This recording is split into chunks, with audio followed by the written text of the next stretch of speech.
And you know how that song is just like, just another picture to I burn? love-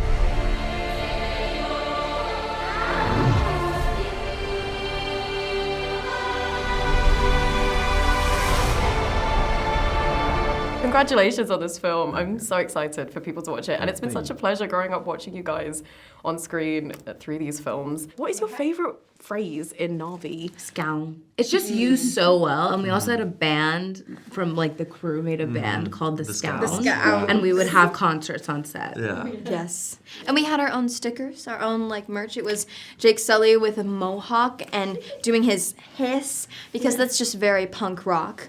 Yeah. Scown, you know, which means moron, of course. But you know, I still like the concept of Ungata Kame. You know, I see you, and when I hear it, it makes me think of John Landau, because John would say that with some frequency over the years.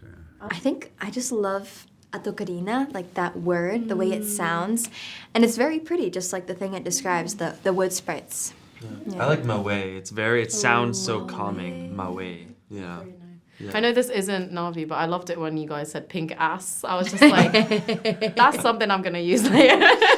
It's also weird saying it in a British accent as well, like pink ass. You even speak a bit of Na'vi in this, and like I thought that was amazing. Yeah, so did I, when he spits it out. Yeah, I was just like, okay, fluency. And he was really, when we filmed that scene, I do remember you were very on point and very fluent. I've always struggled with the Na'vi, a bit like Jake, but you were, it was quite intimidating. And he learns it. Quartz learns the Na'vi the way he learns everything else, which is to say, he can kind of articulate it without perhaps understanding the soul of it in a way, you know. But yeah, he's working hard on it. I mean, if he's going native, he's going native. And it's another reflection. If Jake sees himself in Loak, there's another reflection here, you know, because in the first movie, I'm telling him, you know, he's advising me about the planet, to stay out of the woods, and in this one, I'm doing the same thing, you know. Even in the second film, he's doing a lot of stuff that Jake learnt to do in the first film, you know, because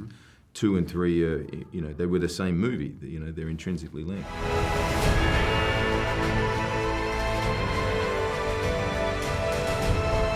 Both of your characters' walks in this film were so interesting. Neytiri's, I feel like, has evolved over the past 3 films. And yours, I just wrote down, Una walk slay. That was my note. It was like, Una walk slay. I was like, damn.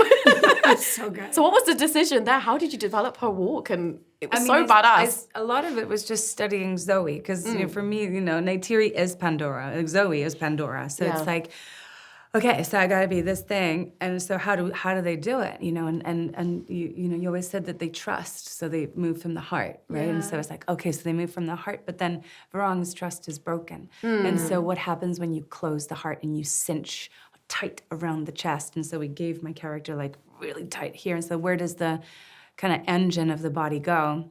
And it dropped to the hips.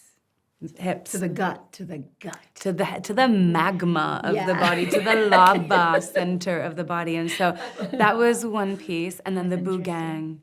The Bugang really helped because they're wood, they're solid, but then you have to make them look like they're alive and moving. Wow, and so that piece was like, then she became kind of serpentine. But it was cool, man. Like I, you know, at the time I was doing it and I was like, oh, this is a little extreme. But then I saw, and it works. I was so happy. I was so happy that it worked because it was a brave choice.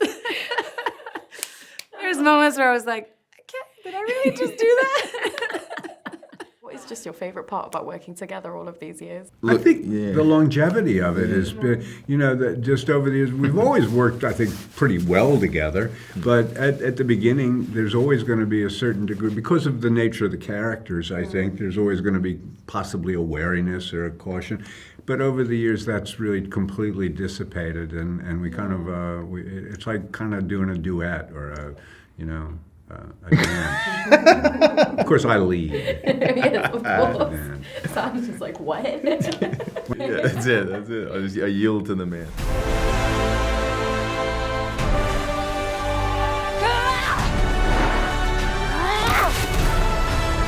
I also love that there's a change in narrator this time around with Loak, and I think I really resonate with his spirit and kind of ignoring advice sometimes and So I was wondering, in Spirit of Loak, is there a piece of career advice that you guys have ignored in the past?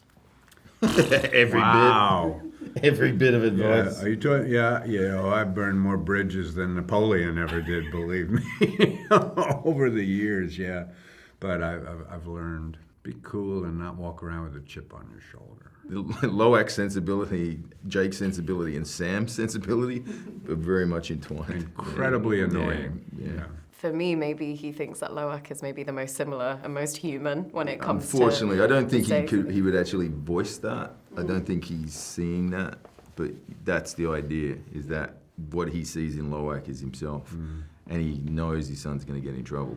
There was one very good one that I struggle to follow, but I always keep reminding myself, which is forgive yourself quickly. And move on. Move Yeah. on quickly. That's and, true. And it's one that I remember constantly. It was in my first job out of drama school, actually, in a theater job that a very wonderful actress gave me that advice, and I always try and remember it, but it's hard. I remember when I was starting out, and mind you, I'm a dinosaur right now, and I'm proud of it. And it was still around that time when print fashion magazines were very, influential. And there was always this pressure of like, oh, you should do a cover where you're just like in your bikini and like naked and sort of like, just use your sexuality. And I remember feeling uncomfortable, and I'm happy that I did it when I felt already that I wanted to do it versus like something that I had to do. But I was given a lot of advice, mixed advice. There were people that said never do it because then you won't be taken seriously, and others that would go do it because it's strategic and it's like you become a sex symbol and everything. And I remember saying, well, I don't. It's not like I feel completely comfortable doing it, but I also don't feel like I want to hide about it. I just want to do it when I want to do it, and I did it, and I did it in a way and for a magazine that was, it was a collaborative effort. I was the one that sort of said, I think I'm ready to do this, and they were so supportive, and I'm proud of that cover, and I'm happy that I did it when I was already in my 30s.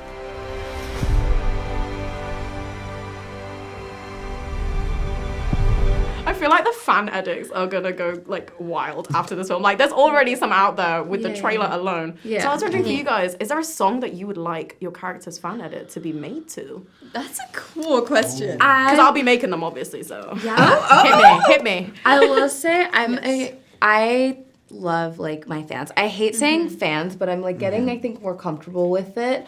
Like they are just so good, and they know I love Tate McRae. So like they will put like a good Tate like fiery, and I'm like yes.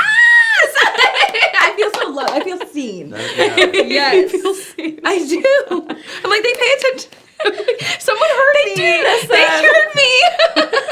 Birds of a Feather would fit Took so well because Sully stick together, and the lyrics, birds of a feather, we should stick together. I know I'd said I'd never think I wasn't better alone. Like all of those, I think it would be so perfect for Took, especially just because that mantra is always living in her head. That's always something she's trying to say and trying to do because she loves her family so much and she just doesn't know how to process all the heavy things in her life. And also just because she loves to find the positivity, and I feel like that song, it has such an interesting interplay of just moods, but also anything like Blue by Billie Eilish or Born Blue, not Born Blue, True Blue by Madonna, or like, yeah, I just think those really encapsulate Took too, and I mean she's blue, so like, of course, I had no idea.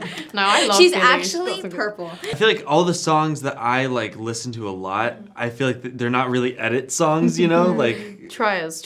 I don't know. Well, I feel like what Spider's so just like I'm gonna do me and I wanna like protect my family and my friends. I feel like it's very much like 90s hip hop. Like my mind almost goes to like NWA, almost just like I don't know. Like I think just like any song from them would work. It would be very just out there, I love that. Yeah, I feel like he's a very bold character. It's like I feel like he has that personality of like love me or hate me kind of. I'm just me. I love these choices, guys. Definitely. Some good homework for me. I love that. I also love making edits and watching edits. Do you you make know? edits?